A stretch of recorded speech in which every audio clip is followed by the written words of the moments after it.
Assalamu alaikum and welcome to another masterclass. Today we have a little bit different masterclass where I'm talking a little bit more about my own personal journey in Islamic finance and some lessons I learned along the way. But more importantly, we are going to talk about these lessons from a practical point of view where I will ask you some questions at the end to reflect and do a specific action. Now, this masterclass was originally recorded with a live Zoom audience some time ago, and due to some discussions that I had during the live sessions, I thought that this might be discussion worth revisiting as we are moving into the new year, new challenges and new opportunities. So in this part of the masterclass, I will be talking and start with my own experiences going and learning some of the things in Islamic finance, and then going on a journey with my brothers to discover a little bit more about the world. Now, towards the end, as we go through certain scenarios and the talking points, it will all come together when we are talking really about nature of money and what we should be doing with the resources that we have. We will look at the most important part of the money, and that is, as you will see, that money is not the leader, money is the follower. You need to be creative one to lead. Over the years, my understanding really evolved. As you know, what you think when you are 20, 25, 35, 40, it keeps evolving and on everything. Role as a father, as a husband, member of community, everything is evolving. And I myself started learning about this. I was fascinated with the rules of riba, actually. That's how it started. The technicality, precision. When I would learn in my local mosque from the sheikh and look at these rules, I could not reach the wisdom. And I would always ask, why would such a simple thing, seemingly simple thing like mismanagement of money have such a grave implication? Riba is elevated to the war with Allah and His Prophet sallallahu alaihi wasallam. Why is that so serious? Back when I was younger, I was thinking to study computer science and engineering. I even got a scholarship. As some of you know, I was raised and born in Bosnia, so I lived there all my life. In the 90s, we had war in Bosnia. Started in 92, beginning of the 92, and then finished by the end of 95. And that was I was living in Sarajevo, so it was under the siege all the time. After the war ended, I wanted to study something. I moved to Melbourne to study, actually. As life happens, with marriage and kids and everything, you suddenly find yourself with the deep roots here in the community and in the work and everything else. And 5 kids later, you cannot move anywhere. But I try to go back and visit. It's something that I find very important, and I'll talk a little bit about that. So I was interested in computer science, and I liked figuring out things, but I also loved psychology and engineering. And that was for me sort of related, because figuring out people and their minds and how they think and how things work, all of that was fascinating and interesting.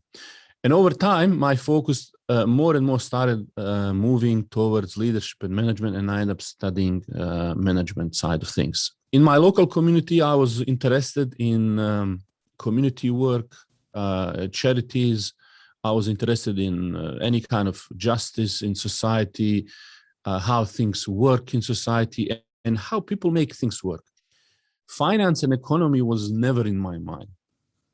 But things started to change. I started learning, as I said, and I was curious why these things are happening. And then I remember I went on a trip with my brother. So I have 2 brothers. They live in Bosnia.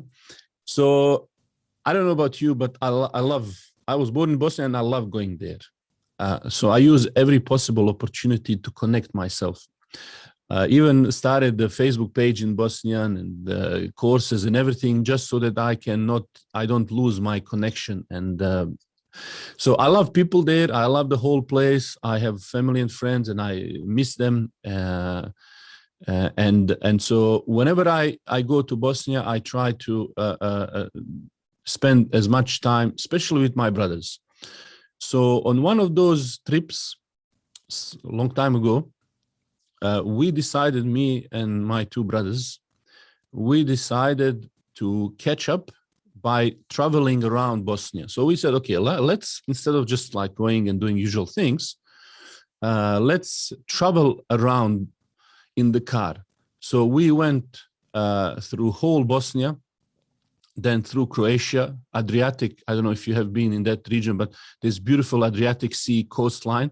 I remember even as a young boy, my father used to import, after communism fell, he would import some things from Turkey. And I remember even as a young boy, he would bring the goods from Turkey, and we would sell along those coastlines. So beautiful memories. We would visit some ancient cities with my brothers, like some sites with the historic significance, sites from the latest Bosnian War, beautiful sceneries, mountains, rivers, everything. It was so beautiful. So one of my brothers, he used to work in a bank at that time. So he first used to work in a conventional, and then he switched to Islamic bank. Anyway, he himself was in charge of this department that collects debt. And so he would chase people who took the loans from a bank, but they didn't return them. And he would go around the world and chasing these people. Once he told us a story, how he went to Switzerland and he couldn't find this person who took money, took loans. So he somehow, I don't know, managed to find his neighbor and then get on the phone with the neighbor, who then knocked on the door to check if that person lived there. And then eventually he showed up in Switzerland chasing it for the money. And it's like in the movies, you know. So he would tell us these things. So on this trip with my brothers through Bosnia, we would talk, you know, I don't know if you have brothers or somebody very close, but you muck around with each other, you joke, you remember, you know, good old days, how things were when we were young, and we were a bit naughty when we were young, playing pranks on each other. So, you know, it's a beautiful thing. You can be yourself, you relax with your brothers, and, you know, that's best thing in the world. So now on this trip, as we were passing through different kind of villages and towns in Bosnia, my brother, who is a banker, he would always say, whenever we pass any city, no matter how big or small the city is, like 5 people, he would always say, I have a client here. And he was not even working in the biggest bank in Bosnia. It was like a medium bank. And so we ask, like, how do you have so many clients? Like, what do they do? So he would say, you know, like, we go through some village or small town, and he says, look, this is, for example, Baker. He got a loan from our bank. Or this one next to him is a factory owner. So we are financing his manufacturing operation. And even as we were driving, I remember somebody called him, it was one of the famous politicians in Bosnia, and he was defaulting on the loan. So he was, you know, trying to intimidate my brother. And so my brother said to him, do you know who I am? Because politicians in Bosnia, you know, they're very powerful. They always say, do you know who I am? And then therefore they immediately push you in the corner where you have to submit to them. Oh, you are something. So my brother asked him, okay, you are that. Do you know who I am? So this politician have no idea, like, so who you are. He says, I'm employee of this bank and you owe us some money. So my brother was very strict with these things. He didn't allow other people to intimidate him. So anyway, even in the smallest areas that we would pass this journey, I remember he said, I would have a client there. So that used to fascinate me. And what fascinated me was how banks are intertwined with society, and that they are actually everywhere. Okay, So another thing that I noticed, okay, no matter where we went, no matter again how small town it was, he would say, I know a good restaurant there. Okay. Now, that time, I learned from my brother two important things about bankers. Okay. And that is that bankers, they have clients everywhere and they know the best restaurants anywhere. Okay. And the reason is that they know restaurants everywhere is because this is where they take those clients to. And food in the banking industry is not a joke. Actually, it's a serious thing. I remember having a lunch with one of the serious bankers in Australia, senior bankers, who is the head of debt at one of the largest Australian banks. So it's a conventional bank. And so I had a lunch with him and asked him about his job, which at the time, he was in charge of raising funds for his bank. And he would travel around the world where he would meet with all kinds of investors, institutional, high net worth, and so on. And they would raise, he himself would raise between 10 and $15 billion every year. And what was interesting about his perspective was that the way he saw that money, although it's based on riba and everything, but he thought that he's bringing these tens of billions of dollars to Australia and he's helping through his bank to build Australia. So that was quite interesting way. Now, during the lunch, and notice we are having a lunch, okay, again, food. I asked him what makes a good banker in that sort of business. So he said, the one thing you need to be a good banker is to have a good stomach. So I asked him, what do you mean? So he said, when you meet with clients, as he does over the world, he said, they will take you to all kinds of restaurants. So I asked him, what is the strangest thing or experience that you had in one of those restaurants, at one of those meetings? So he said, once I was in this country, I don't want to mention the country, but he said they served me these insects, like a cockroaches or something. I don't know what these insects are, to eat. And I asked him whether he ate. So he said, I ate these. So a good thing for him was that he actually loved food, all kinds of food, so he can handle. Me, on the other hand, I'm not that easy on food. So I cannot be as great banker as him.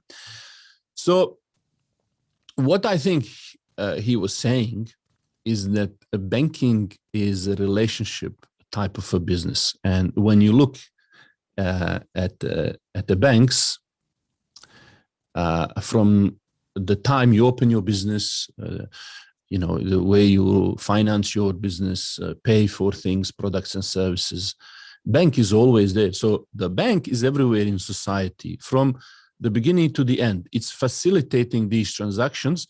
And that's why when you look at the money and finance, as he said, he looked at that business as a building the country. So what we enjoy in Australia, let's say me personally, the lifestyle, everything, somebody had to build. Businesses had to build, create something. And you have to mix your money with idea, with entrepreneurs in order to create that lifestyle. So he saw himself building something that is great. And I think that sort of aspect, thinking about what are you doing and what are you creating with that sort of a vision is very important. You might know a story, usually quoted in this management literature. Supposedly one day somebody was walking and he saw three men breaking the stone, with the hammer. And the person asked first one, what do you do? What are you doing? What's your job? So the first one said, I'm breaking the stones. And that's what his job was, just taking a bunch of stones and breaking them. So he asked the next guy, what are you doing? He says, well, I'm breaking these stones and therefore helping these builders to build, I'm helping them in their job.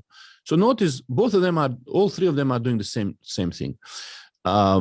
And then the third one, they ask, what is it that you are doing? And he's doing the same job like first two. He said, what I'm doing is I'm building this marvelous structure. So doing the same thing, but the way that they were thinking what they're doing was completely different. So back to my trip with my brothers. So as we were traveling and, joking between ourselves, we kind of ask all of these silly questions. And one question popped in my mind. And by the way, Zafrul is saying, once a client brought me to eat turtle, which they cooked and treated like fried chicken. Zafrul, that's what it is. That's what it takes to be a good banker, isn't it? Mashallah. That's interesting. And by the way, if you had some experience with some interesting food, put it in the comments section as well. So I'll occasionally have a look. But turtles, I never heard. I never heard of that. So back to my trip with brothers. As we were moving, one question came to my mind. We were listening, I think, news or something like that on the radio, and someone won some huge amounts of money. I cannot remember. Is it 100 million or 500 million? Could it be something like that? I cannot remember. It was a ridiculous amount of money. And so obviously, as a Muslims, lottery and all of these things, we don't participate. We don't believe in that. But I asked my brothers, what would you do if you got somebody give you in a halal way $100 million or $500 million? Okay. And maybe it's inheritance or something like that. Okay. So what would you do if you got $100 million? And I guess that's a kind of a question we should really ask ourselves. For what would you do in those circumstances if you came in, let's say, $100 million? If I ask you now to write me down in the comment section.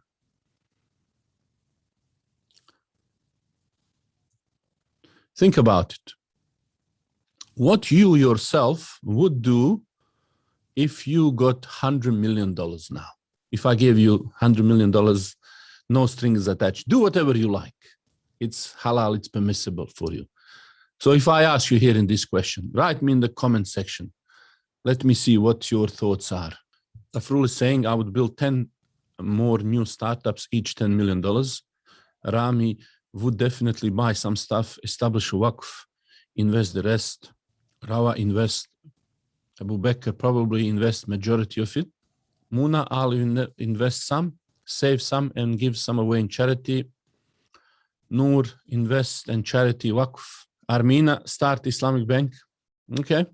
From time to time, I ask sometimes some of my friends and even my children, what would you do if this happened? So usually what people say, similar to what you are saying, is that buy maybe bigger or better home for parents, for myself, brothers, sisters, pay off any debts, get a different car, other essentials. Often, and that's a great thing, they would say that I will give some portion to the charity, save some for a rainy day, as they say, and maybe invest the rest. So this is a kind of a usual take on this. Now, what do you notice about all of these answers, or most of these answers? Majority, when people say, I would just buy a house, get a different car, maybe give some to charity, and then invest the rest. Like, that's a most typical answers that I would usually get. What is it that you notice in that? Anything stand out in that answer to you? Amuna is saying most of the funds will be spent within a single generation. MSM Haku says, I'll invest part of it myself and part of it to finance a small enterprise who are producing services for Muslim community.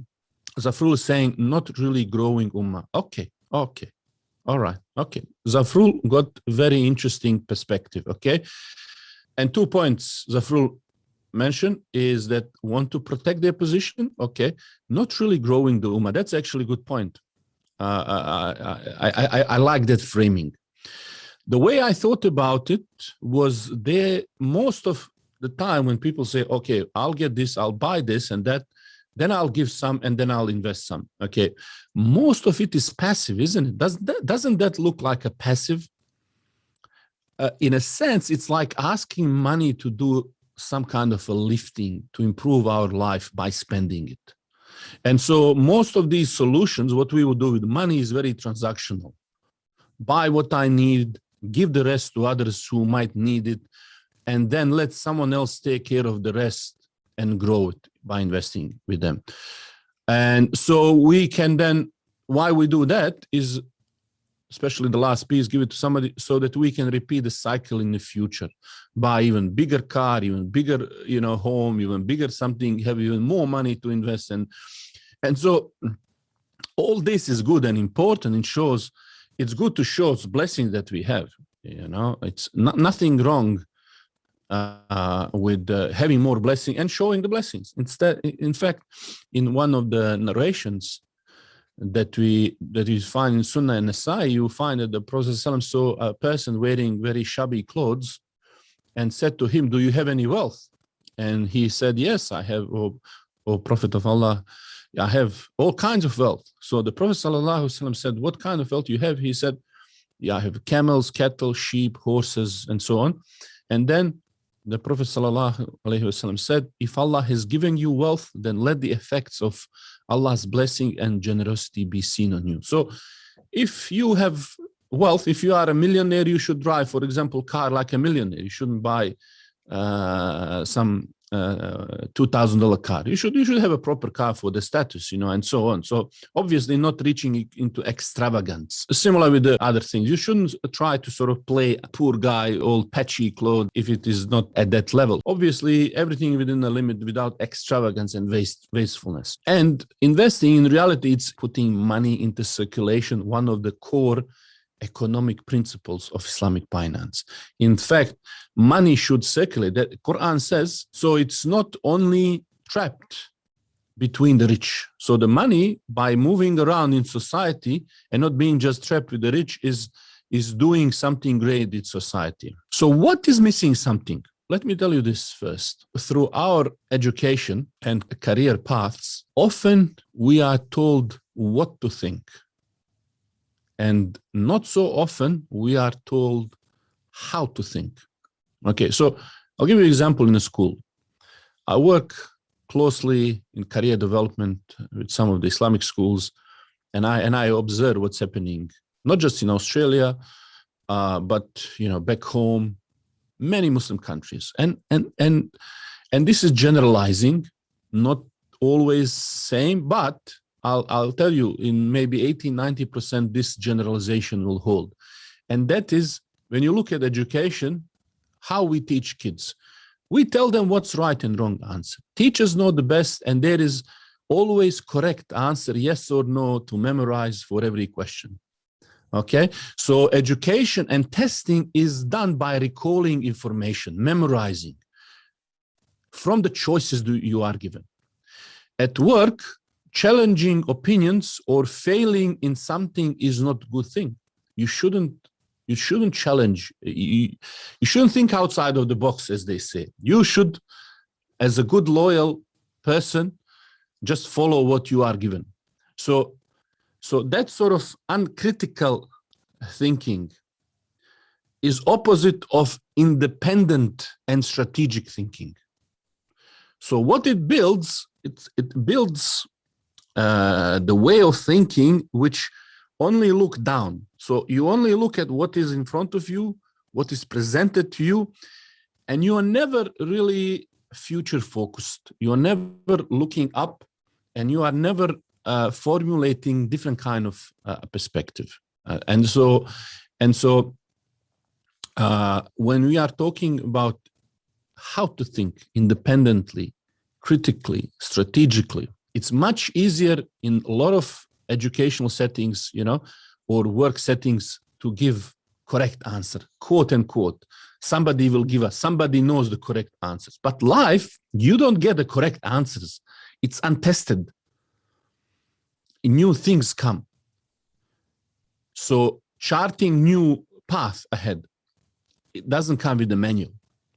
And so those who don't develop tolerance to the risk, how can they take a step on that path? How can they really lead?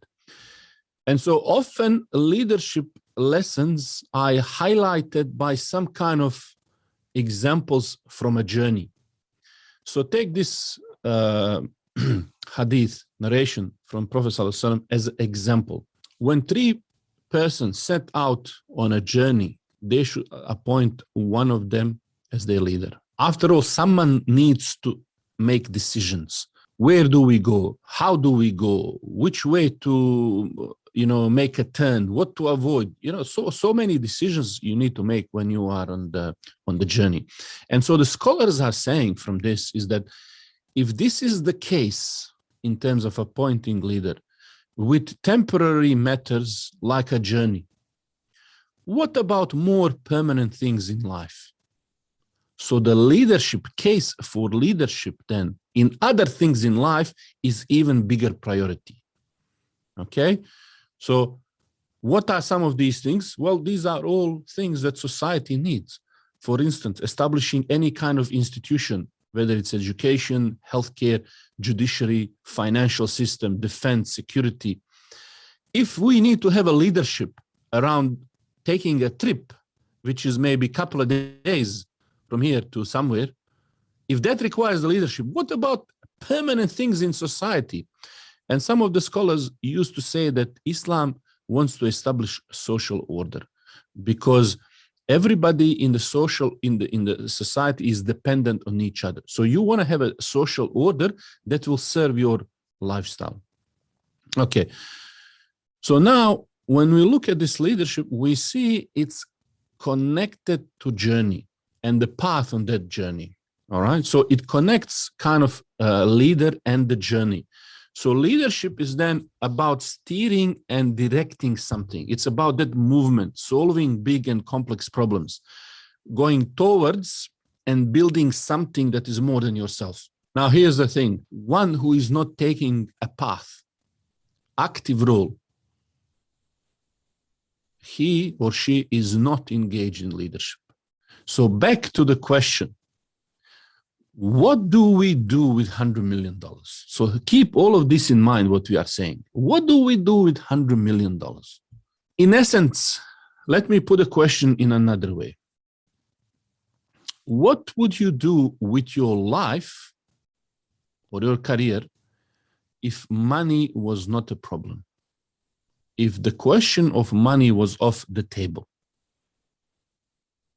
Okay, so think about that. What would you do if the issue of money was off the table? I so often speak with the young people about careers. And first thing, whenever I speak to them is, what do you want to do? I want to do X, Y, and Z. Why? Because it makes a lot of money. Okay, makes a lot of money. That's what you want to do. All right. When I speak with people who want to start a business, I say, okay, what's stopping you? Well, we don't have money.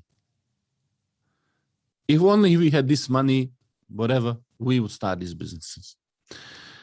So to break through that, I asked them this question, but what would you do as a career, or what kind of business would you start, or steps you would take if money was not a problem? If you had abundance, unlimited supply of money, if that was not even an issue for you, like in this case, somebody give you $100 million.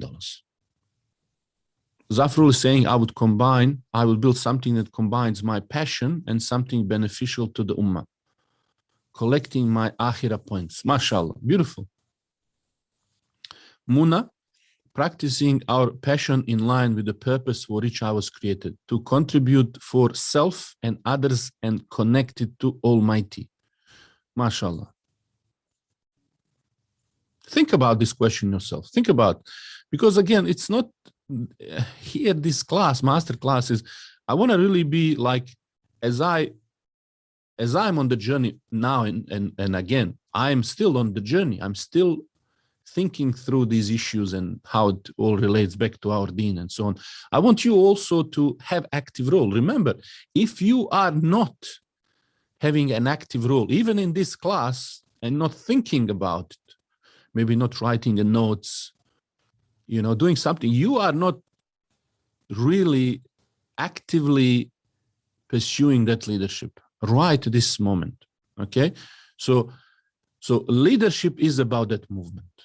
Even typing something, thinking, even making some notes, challenging your thoughts. Okay, so idea is that we want to increase the thinking at the higher little bit level.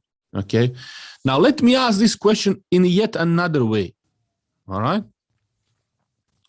Eva is saying, if money wasn't an issue, I would have a career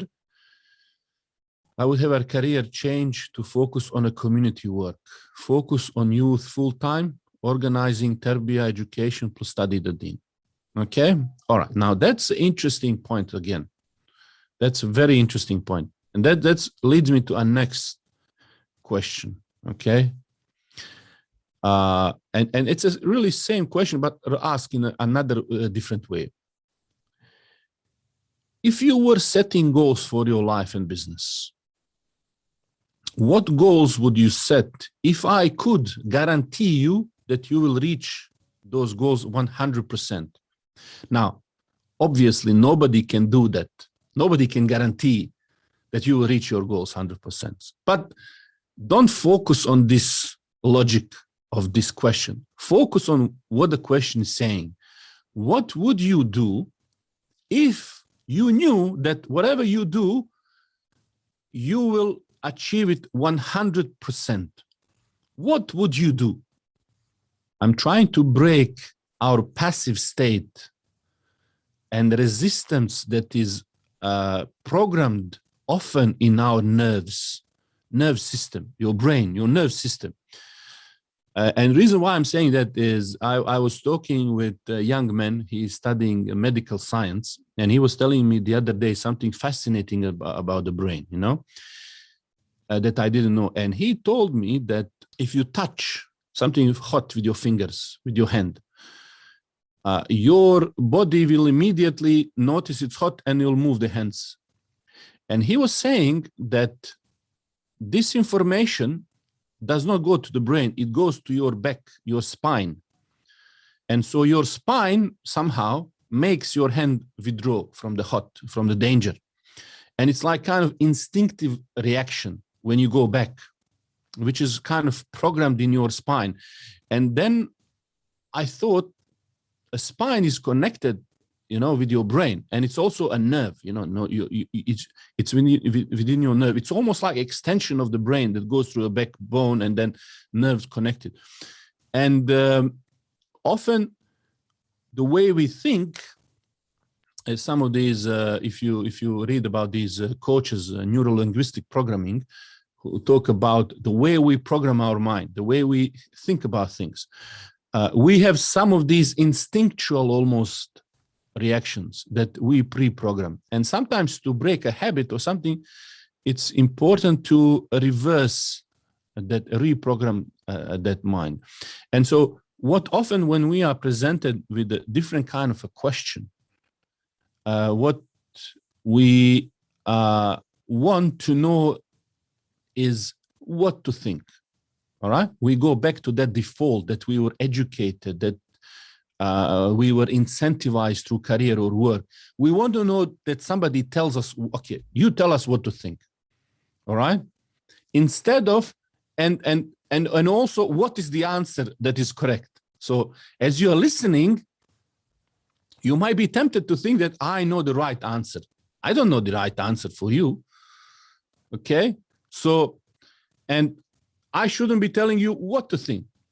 But I guess what challenge for me and you, and we all want that, is to challenge ourselves to take an active part in this, to understand how to think. What are the things that go into this? And so idea here is that, as some of you have said, let me actually go back to some of your question, what you say. Build something that lasts for 1,000 years or more, some products or solution that Ummah would benefit from 1,000 years. And now financial freedom, however, how part is something that I have to think.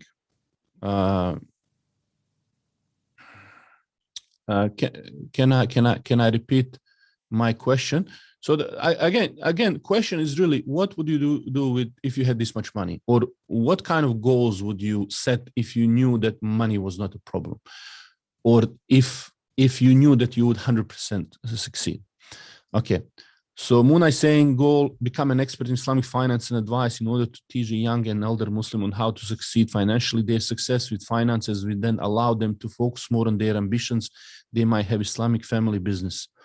Rami align goals with establishing maqasid of Sharia and removing the hurdles towards. So maqasid of Sharia are the certain aims, higher aims of the Sharia. Okay. As we are thinking about this question, okay, we also ask ourselves, what if our dreams, these high aspirations, himma, actually need action, movement, us being on that path? And there is no way, if we are thinking about life goals, they cannot start without us taking some kind of an action, without us practicing some level of leadership. Go back to that 100 million question again. We didn't finish with it, okay? So remember, this is what I'm thinking and discussing and asking my brothers in the car. And the reason why I'm drilling it a little bit is so that we can have a same experience of that journey. And so let me go back a little bit to our Islamic economy as it is today. All right. So if you look at Islamic economy today, and if you read those magazines and report, you'll find that it's $1 trillion industry, $1 trillion in banking, investments, pharmaceuticals, food, fashion, travel, trillions and trillions of dollars. And that's great. This is great marketing material. If somebody is talking, it's beautiful. Sounds so beautiful. For instance, we boast about halal food in trillions of dollars. But, when you look at the halal food as a part of Islamic economy, what is, when you say it's a trillions of dollars, halal food is $1 trillion industry. What do we mean by that? What number is this made of? What are we proud of specifically here? When we say, oh, halal food is $2 trillion, it just measures how much meat we are consuming.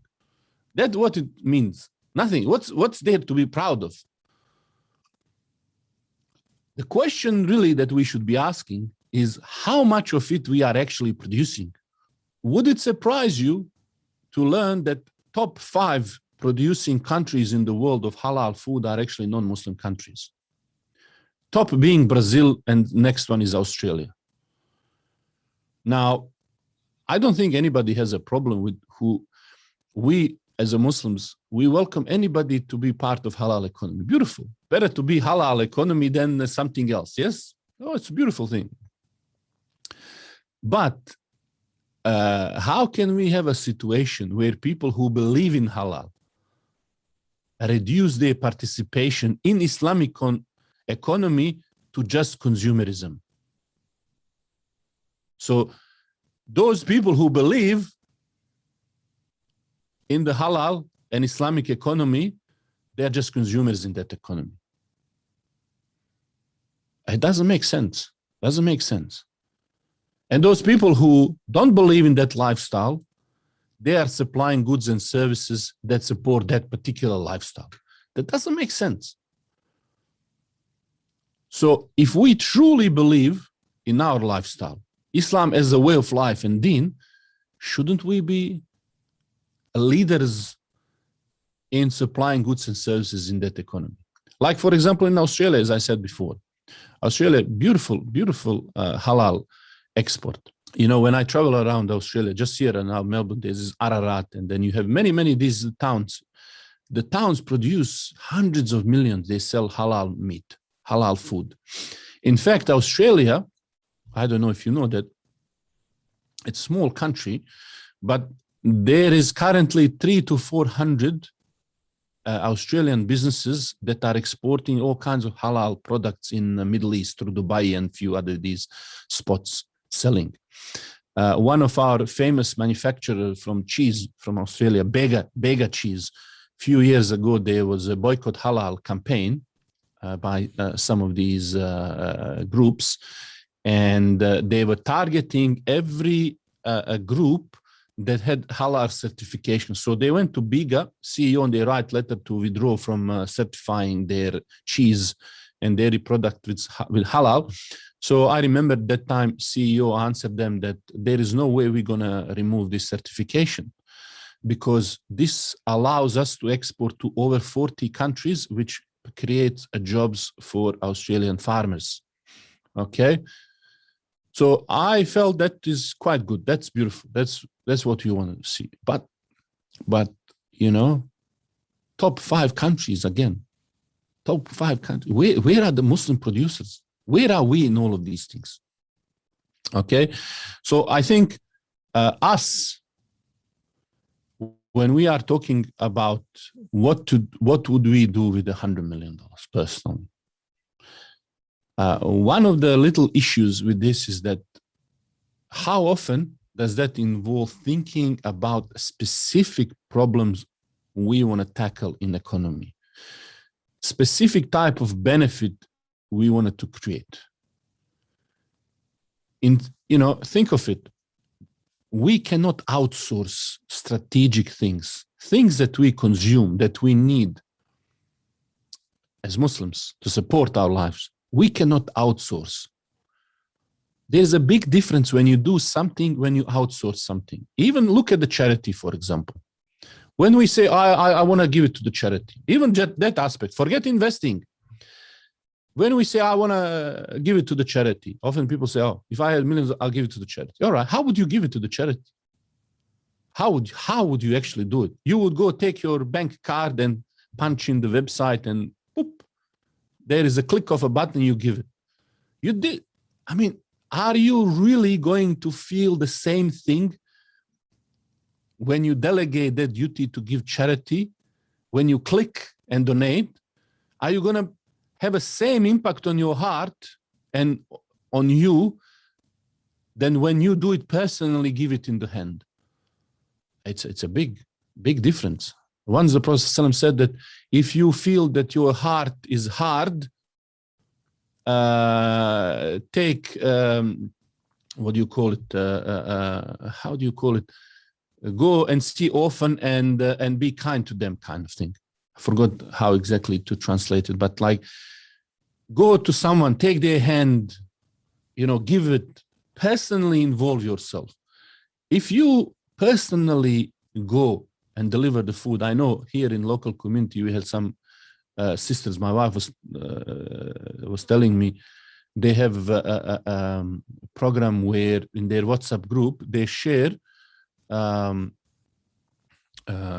who needs assistance. Some people are sick, they cannot cook, they cannot do anything. And in pandemic, all kinds of problems. So community have a list and schedule where people go and donate money with their own hand. And I often try to make an effort to take my kids to deliver this food and so on, because I know that seeing that being delivered, it has a different impact on the person's heart, person's understanding of what is going on when you do it with your own hand.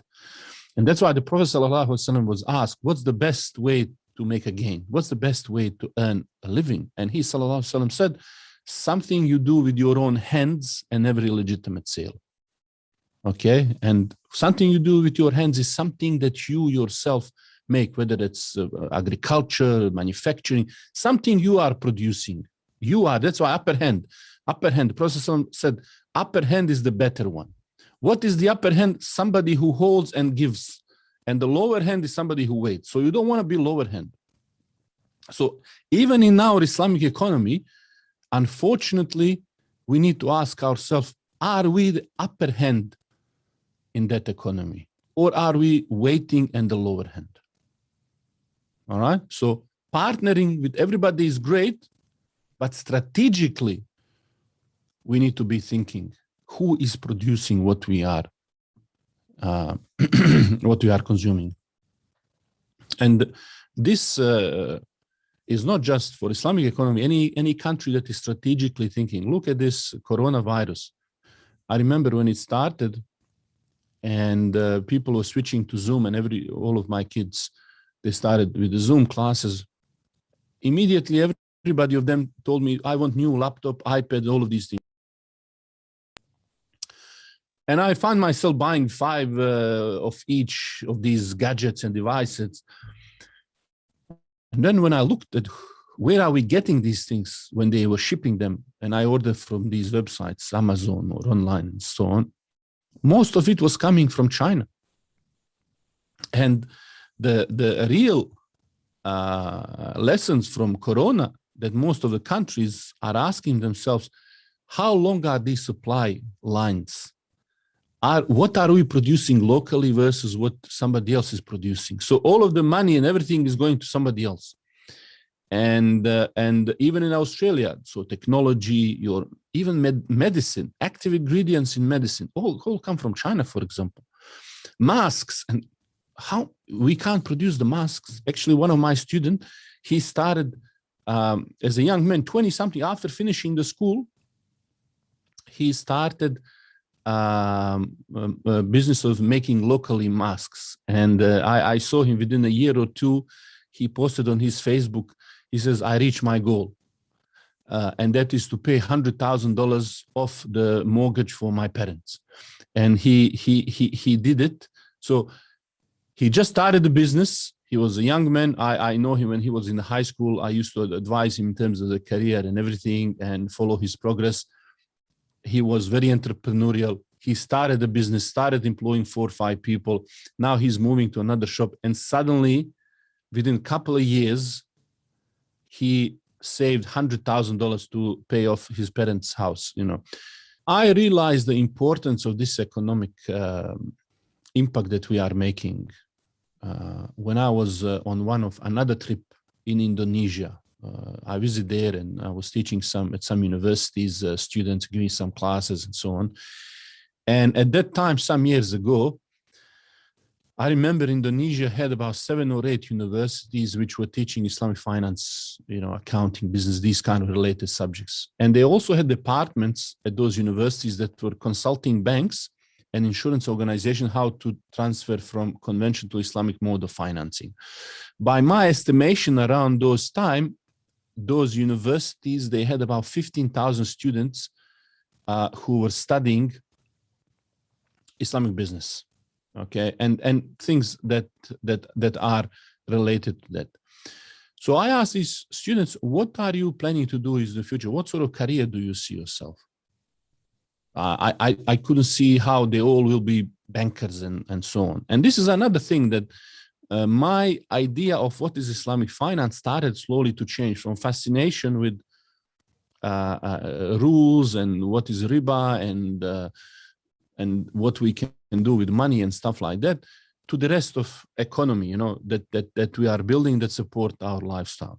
And so I didn't see any more banking and finance as the only area of our Islamic economy that we should be focusing on. I started to expand that view. So I asked these guys, these students, what are you going to do for yourself in the future? What sort of career path are you doing? So after discussing some of the university students, some actually university professors and the managers at university, they told me about some of their plans where they started to pair, or they wish to pair, their student with real businesses on the ground with some kind of microfinancing operation. So, for example, if you look at Indonesia, and if I just focus on these 15,000 students who are studying something to do about Islamic economy, finance, and so on. If you look at Indonesia, we are talking about 270 million people, okay? Most of their workforce is doing farming, is in agriculture. That is a key sector which produces, it's responsible about around 14 to 15% of GDP of their economy. So you're talking about something also like 50 million people who work in this sector. Many are small business operators. They produce, anything from rice, corn, mango, fruits, veggies, bananas. They even have 10 different types of banana. Now, by comparison, if you look to Australia with 25 million people, which is 10%, less than 10% of population of Indonesia, okay? And Indonesia, 270 million mostly Muslims, okay? Australia with 25 million people, they are producing food for 200 million people. Very sophisticated food production. So what some of these universities suggested for their students in Malaysia is that they should partner with small businesses and farmers and develop the way where farmer is, let's say, producing bananas, growing bananas, and they would help in developing way to finance a scale business by increasing the level of production. A student could, for instance, help to microfinance solutions and help improve ways to package, let's say, bananas, market them, increase the sale, and mix their knowledge with the knowledge and experience of those farmers. So from 10,000 or 15,000 of those students and businesses that they support, maybe you could have hundreds or thousands of businesses that are transformed and scaled up that employ thousands of other young people and feed millions more. Maybe in those thousands of businesses that are now growing and scaling up, you could have some exceptional 10 or 20 or 30 that could redefine entire agriculture sector and change the entire country. So these are the kinds of ideas that fascinate me. It's about transforming society, making certain things happen. So while I started my journey focusing about, prohibitions and what to do and what not to do, the thing started evolving. I started thinking that what if all of these rules about riba are not so much about what not to do, but where to focus your attention. Think of it. Think about it this way. If you are in the kitchen and you wanna cook the meal, again, going back to our restaurant analogy at food, when you think about, that's what we call muamalat, yeah? When you want to be master chef, cook, how do we think about? Do we think about prohibitions in cooking? Do we focus just on the food that you cannot cook? Because sure, there are X number of foods that you cannot cook. But besides that, what do you focus on? On what not to cook, what is haram, or how to have a healthy, wholesome food that you can share with your family, that you can have a joyful, happy moment, make somebody happy. What do you focus on? And similar really is with businesses and money.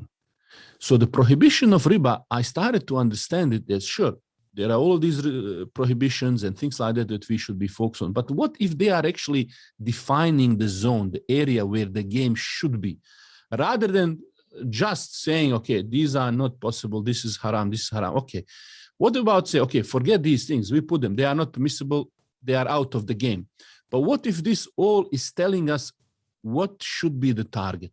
So as I started to encourage that our money be invested and increase the business ownership and ownership in general and our impact and doing these things, as this is evolving and starting to come more into my mind, I started talking with some of my mentors and people. I felt like I cannot be just talking to others about it. If I'm just teaching that, that's great, teachers, but I felt that the main thing should be in the action, in the work. So I remember going to the coffee with one of my friends and mentor, and at the time I wanted to have a chat with him about all of these ideas I was considering on doing. And after he asked me some insightful question, I felt this discussion helped me clarify things I wanted to do. Okay. At the end, he wrote on the napkin, I remember in the restaurant, Australian Center for Islamic Finance, and said, it seems like this is what you are talking about. It instantly made sense. So I started the Australian Centers many years ago, and it helped me reach many people from whom I benefit personally very much through engaging with them. Here is why I think this advice worked. Before asking advice, I was doing many small steps within my reach. These steps opened opportunities and helped me visualize the field. So my eyes, so that sort of started opening ideas flow. Now, at that moment, I needed a second pair of eyes and feedback to guide me to the next step. I needed somebody with, life or corporate experience that was not necessarily needed to be financial, but I needed somebody who could pick up on clues and deepen conversation without telling me what to do. And instead helping me to think through. So this is a hallmark of a great mentors. If I ask him to do thinking for me, none of this would have happened. So instead, starting and then asking, so initiating some action and then asking and clarifying my thinking, what led me to the next step, starting that. And at that time, I didn't know much, but through engagement with community and business owner, I started to learn. So that starting that Australian Center was the next step for me, and I needed to learn really how to set up and run organization myself. Do in reality what I tell others to do. If I wanted others to step up, I needed to step in my own life. I also realized that it's not just about banks and investment institutions and giving them advice, but growing any business, growing entrepreneurship. I remember once one sister, she had idea of frozen baby food, and she come to, with her brother to seek advice. She said, I need somebody to make me these business plans and things like that. And then I said to her, sister, look, I'm more than happy to charge you tens of thousands of dollars for these business plans and templates. But really, you don't need any of that. Just on the this piece of paper, napkin, just write me 3 things you need. You already, I can understand. She understands the business, know what to do. Write me what you need to do. And she wrote me first 3 things. And I told her, look, these are 3 things you said that you need to take business to the next level. Just go and do it. You don't need anybody. And I understand people sometimes just need a boost of confidence. So after 6 months, she was in the news. She's producing this food and success stories. And so through this journey, I started to meet and expose myself to new people, business opportunity. And some of these people that I started meeting along the way by taking initiative became my new business partners. In one of our latest new business, after I got a bit more confident, we started a new fund, new business, looking at this success of healthcare in Australia and how it is booming as a business. And we were thinking that joining the wealth with the health is sort of ethical on both sides. Health is ethical by itself, and Islamic finance as well. So we wanted to make some sort of wholesome investment, which I wouldn't have dreamed if I didn't start other businesses and did other things and have experience and so on. But after working and thinking, what happened is that we developed our own brand of medical centers that we operate and partnering with our community so that they can become the owners. And we don't just buy in, but we are actually operating and partnering, and we're getting doctors to partner with us as well. By doing this goes back to Islamic finance. Our question, what would you do? This goes back to that money being the engine, Islamic finance being the engine of growth for our economy that solves some needs. So this is when we are thinking. And I remember, when we started this investment business and when we started innovating in our new, medical clinic, and I was sharing with some of my friends about the success that we had with the telehealth and some technology that we were using. One of the biggest fund in one of our neighboring country, they reached out and they said, we want to invest, we want to put money in. And I had to tell people, look, we have enough money. We don't need many more investors. Don't send us any more money. Which if you told me before that, we run an investment fund and we cannot accommodate any more new money, I would not believe you maybe, because everybody wants more money. Everybody's problem is the money, which taught me, and I'm going to finish with that, which taught me a very important lesson regarding money. Money is not the key in business. People are the key in the business. People take initiative and lead. Money, believe me this, money is not the leader. Money is the follower. Money goes where the action is. We had action. That's why the money wanted to go there. They were throwing money at us.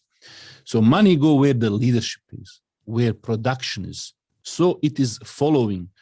So what you want is to have people or develop yourself to be able to make things happen and take that risk.